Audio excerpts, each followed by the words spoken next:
Pamirsa pandemi COVID-19 ring nasional nguningayang penedunan ring tanggal 4 Januari warsa kalih tali 3 Pemekas ring Bali kauningin wenten pawahan sia kasus anyar.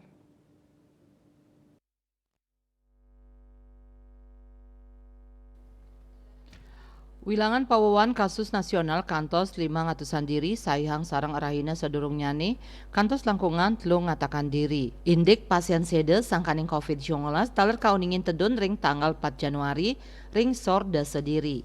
Pawahan pasien COVID-19 sanekenak ngelangkungin wilangan kasus anyar inggih punike kantos telung ngatakan diri. Anutin data Kementerian Kesehatan nyinayang panincapan kasus COVID-19 kantos 500-an diri. Pasien kenak wenten mawawah telung ngatakan diri dados nyane kata wilangan pasien kenak langkungan 6 jutaan diri. Asapuni ketaler wilangan pasien sede mawawah sia diri. Rau mangkin kuentenan pasien COVID-19 sane kantun ketambanin langkungan ulung talian diri tur sanikeni panglalah ingan kali talian diri. Lianan punika anutien data nasional Bali nguningayang pawahan kasus dasa diri.